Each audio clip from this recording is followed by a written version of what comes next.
ये कहे कि कोई नई बात हो रही है कि ज्ञान दिया जा रहा है या गुरु को धारण करने की कोई नई बात बताई जा रही है, ऐसी बात नहीं है। आप शास्त्रों को पढ़ लीजिए। और तो और भगवान राम ने स्वयं जो है वशिष्ठ महाराज को जो है अपना गुरु बनाया। भगवान कृष्ण के जीवन को ले तो उन्होंने संदीपन जो थे उनको अपना गुरु महाराज अपना बनाया। मीराबाई के जीवन को देखें तो उन्होंने रैदास जी को अपना जो है गुरु बनाया।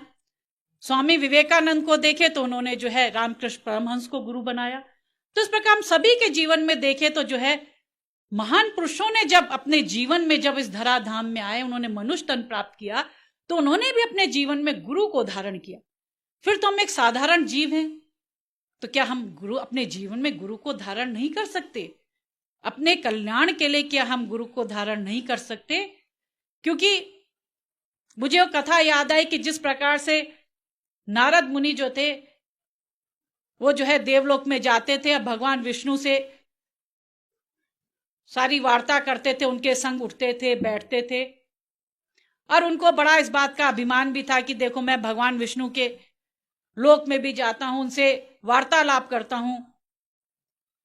तो एक दिन नारद मुनि क्या देखते हैं कि जब भगवान विष्णु से वार्तालाप करके वो लौट रहे होते हैं, तो जब पीछे मुड़ के देखते हैं तो क्या देखते हैं कि भगवान विष्णु के जो दूत थे, जहां नारद मुनि खड़े हुए थे उस जगह को, वहां की मिट्टी को निकाल रहे थे। नारद मुनि को ये देख के बड़ा आश्चर्य होता है। वो कहते कि अरे ये क्या कर रहे हैं, जहां मैं खड़ा था इस मिट्टी को क्यों निकाल रहे हैं? वो वापस लौटते हैं और दूतों से पूछते हैं कि तुम इस मिट्टी को क्यों निकाल रहे हो?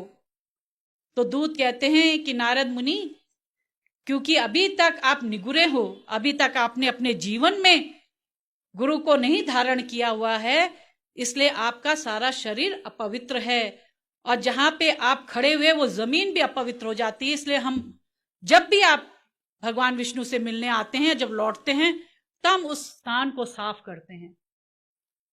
नारद मुनि की बातों को सुन के बड़ा आश्चर्य होता है। भगवान विष्णु के पास जाते हैं और उनसे जो अपनी शंका होती है उसका समाधान करने के लिए कहते हैं। और जब ये सारी बात बताते तो भगवान विष्णु कहते हैं कि हाँ नारद देव, ये बात सही है कि तुम मेरे लोक में आते हो, मेरे से वार्तालाप करते हो, मेरे संग उठते बैठते हो, लेकिन गुरु को धारण न करने के बावजूद जो है तुम्हारा शरीर अपवित्र है, इसलिए जो मेरे दूत तुम्हारे जहां भी तुम बैठते हो, खड़े होते हो, तो उस स्थान को पवित्र करते हैं। तो नारद मुनि कहते अच्छा ठीक है, ऐसी बात है तो मैं भी अपने जीवन में जो है गुरु को धारण करूंगा। और अपने मन में निश्चय करते कि जैसे मैं पृथ्वीलोक में जाऊंगा और प्रातः काल सबसे पहले जिसका मुंह देखूंगा उसको अपना गुरु धारण कर लूंगा।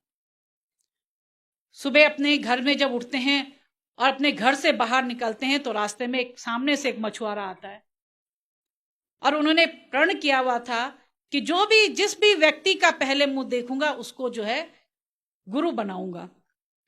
वो मछुआरे के चरणों में लेट जाते हैं और कहते हैं कि मैंने आपको गुरु धारण किया क्योंकि मैंने एक संकल्प लिया था कि जिसका भी पहले मुंह देखूंगा उसको गुरु धारण करूंगा।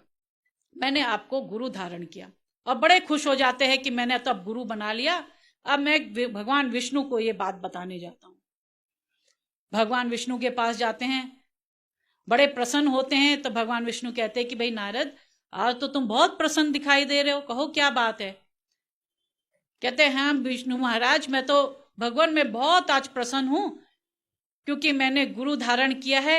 लेकिन वो कहते कि तुमने गुरु धारण किया, भगवान विष्णु कहते, और तुमने उनमें लेकिन शब्द लगा दिया, तो ये तुम्हारा सबसे बड़ा पाप है कि तुमने गुरु धारण करके अपने गुरु के लिए आपने लेकिन लगाया, ये सबसे बड़ा पाप किया, अतः तुम नरक के भोगी हो। कल तुम आओगे और नरक तुमको जाना पड़ेगा। नारद मुनि बड़े दुखी हो जाते कि अच्छा गुरु धारण किया, गुरु धारण करते नरक जाने को मिल गया। पुनः पृथ्वीलोक आते हैं, अपने गुरु महाराज के पास जाते। गुरु महाराज उनको देख के कहते भाई आप क्यों बहुत आज चेहरा जो है बहुत दुखी नजर आ रहे, क्या बात है नारद? तो नारद सारा वृतांत बता देते हैं। गुरु महाराज कहते कोई बात नहीं, तुम्हें कोई भी भयभीत होने की बात नहीं है। और उनको जो है उनके कान में एक बात कहते तुम कल जाना भगवान विष्णु के पास और ऐसा ऐसा करना। नारद मुनि अगले दिन भगवान विष्णु के पास जाते, क्योंकि आज्ञा हुई थी कि कल आना, कल तुमको नरक भेजा जाएगा। भगवान विष्णु के पास जाते हैं कि नारद मुनि कहते, भगवान मैं आ गया हूं, तैयार हूं, और आपने आज मुझे नरक जाने की आपने आज मुझे भेजना है। भगवान विष्णु कहते हैं, हाँ नारद, आप तुम तैयार हो जाओ, तुम्हें अब नरक जाना है। तो नारद मुनि कहते, भगवान मेरी एक प्रार्थना है कि वो नरक कैसा होगा, उस नरक को मैं देखना चाहता हूं, कृपा करके आप मुझे जो है रेखा चित्र के द्वारा बता दीजिए कि वो नरक कैसा होता है। भगवान विष्णु कहते, अरे कोई बड़ी बात नहीं है। वो जमीन में फौरन जो है एक रेखा चित्र के द्वारा एक नक्शा बना देते हैं कि देखो नारद, ये नरक ऐसा होता है।